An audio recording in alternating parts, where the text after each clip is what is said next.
Mesdames et messieurs, bienvenue à cette session d'information sur Sunda Culture Actu, les sommaires. Les ministres honoraires des Sports et Loisirs, François Kaboulou-Manda Kaboulou, plaide pour le retrait immédiat du Rwanda de toutes les disciplines sportives sur le plan continental et c'est jusqu'à ce que son armée va quitter les sols congolais. En diplomatie, la République démocratique du Congo met à nu l'hypocrisie du Rwanda sur le plan international. Mesdames et messieurs, c'est tout pour les sommaires. Place à présent au développement des titres.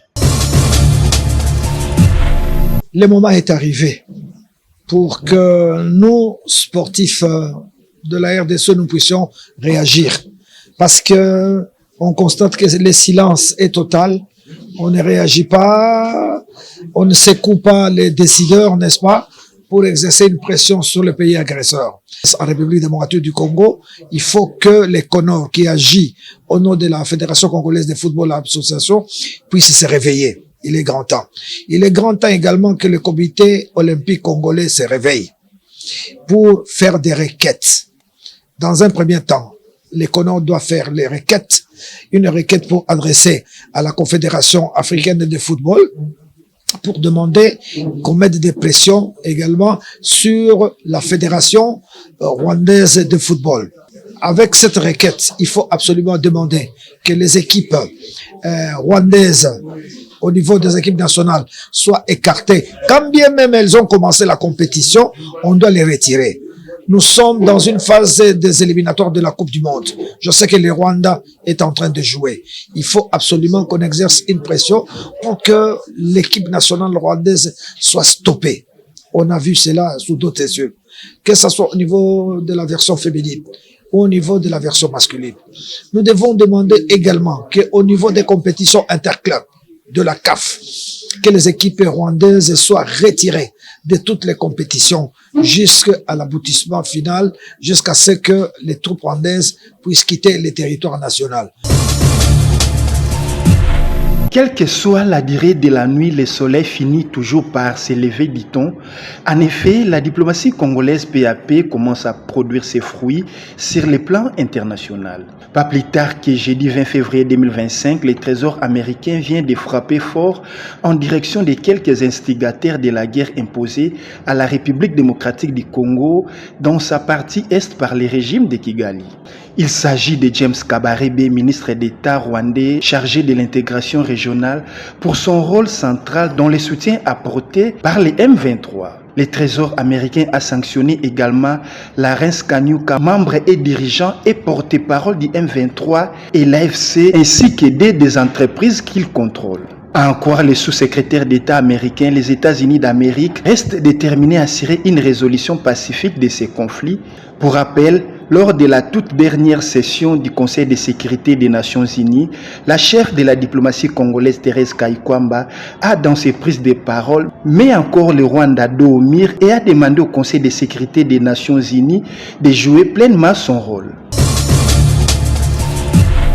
Depuis quelques semaines déjà, la République démocratique du Congo est gravement victime dans sa grande partie est d'agressions sauvages et de tueries de ses filles et ses fils par un groupe terroriste appelé M23 et le Rwanda, un État que nous traitons de voyous.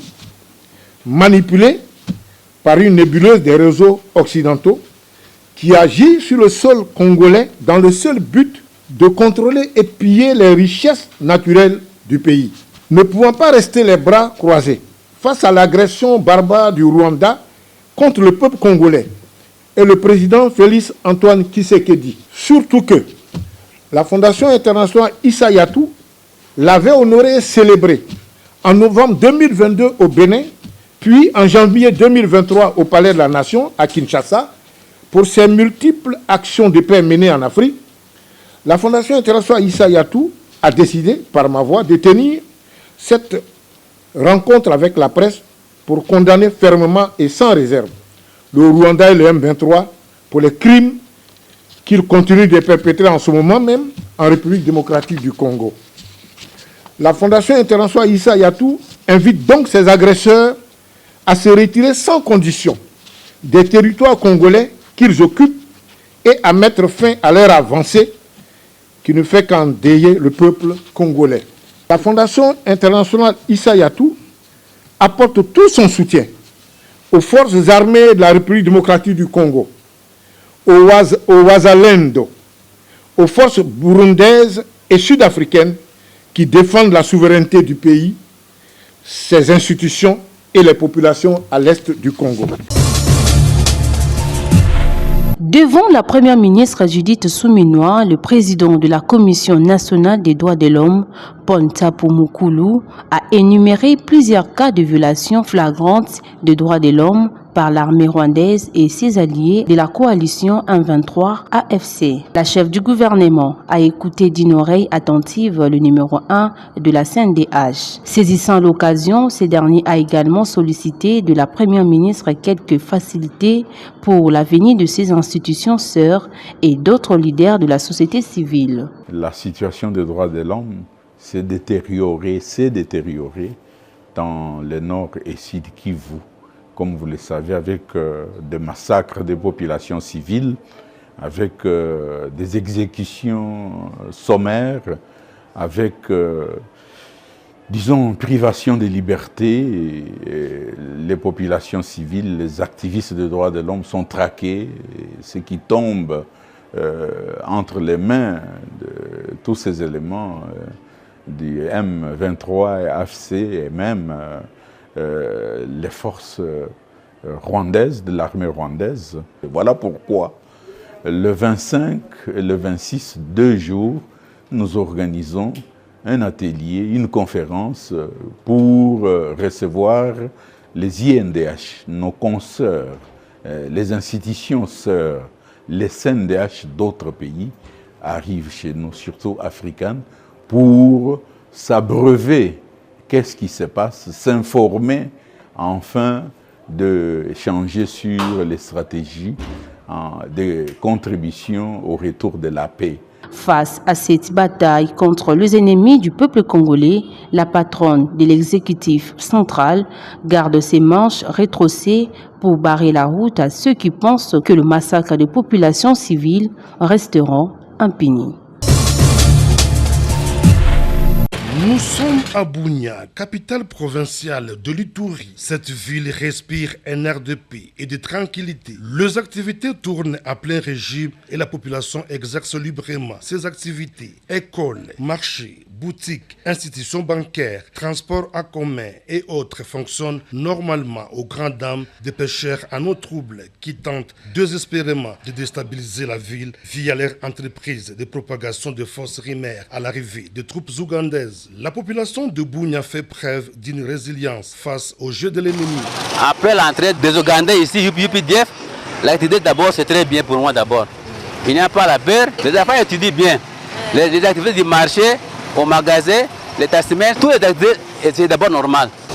Les gens passent la nuit, même à l'extérieur comme d'habitude. Les gens étaient là, ils étaient les matchs et les gens vivaient jusqu'à 2h du matin, les gens étaient à l'extérieur. Le retour d'une paix durable en Ituri, c'est ce qu'attend la population de Bunia de ce partenariat militaire entre l'Ouganda et la RDC. Quant à moi, je souhaiterais que seulement la paix puisse regagner notre milieu. Vraiment, jusque-là, rien de mal n'est signalé.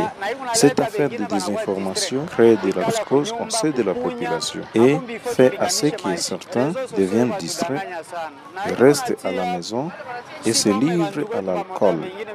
Les réseaux sociaux nous trompent beaucoup, nous regrettons cela. Nous vivons au taux du jour. Notre seul désir demeure la paix en Ituri.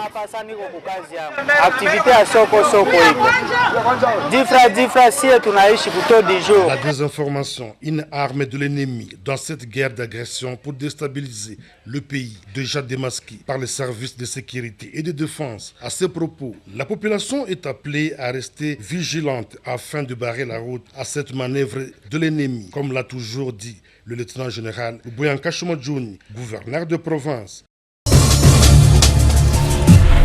Ils sont nombreux, ils viennent de partout, de l'intérieur tout comme de l'extérieur de la province, pour l'abattoir industriel de Bunia. Des éleveurs, agriculteurs et autres. Objectif, la vente, l'achat, soit l'abattage de bêtes. Tout le lundi, c'est une ambiance particulière qui caractérise ces lieux. En plus de ce qui s'effectue d'habitude, s'y joint également d'autres activités économiques. Au jour le jour, ces lieux ne cessent de devenir un symbole de la cohésion sociale en Ituri. Les gens qui soupçonnent de dire que nous avons une seule communauté qui achète des bêtes, c'est faux. Nous avons des lindes ici, vous voulez que je vous montre? Nous avons des bira ici, nous avons des nandes, nous avons toutes personnes de type confondues.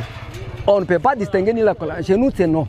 Toute personne qui exerce ce métier doit être protégée et doit être défendue. Du marché des bétails à l'abattoir, un processus qu'explique cet agent. Une fois la bête entre dans les bascules, le poids sera automatiquement indiqué ici. Ici, c'est ça maintenant le Kral proprement dit du marché à bétail. C'est là où maintenant on doit discuter le prix.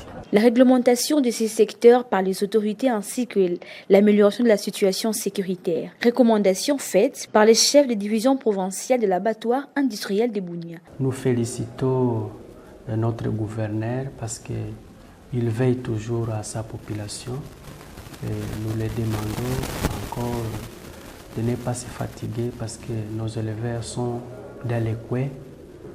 Alors ça demande vraiment à la sécurité. Et pour nos éleveurs, la population en ville de Bunia, nous les rassurons qu'ils mangent la viande propre et puis ça passe dans les bonnes mains. L'abattoir industriel de Bunia devient à ce jour un lieu modèle en cohabitation pacifique entre les communautés. Grâce à l'approche militaire et non militaire mise en place par le gouverneur de province, le lieutenant général Boyanka Chama Johnny, d'où les vivre ensemble et les mettre mots en Ituri.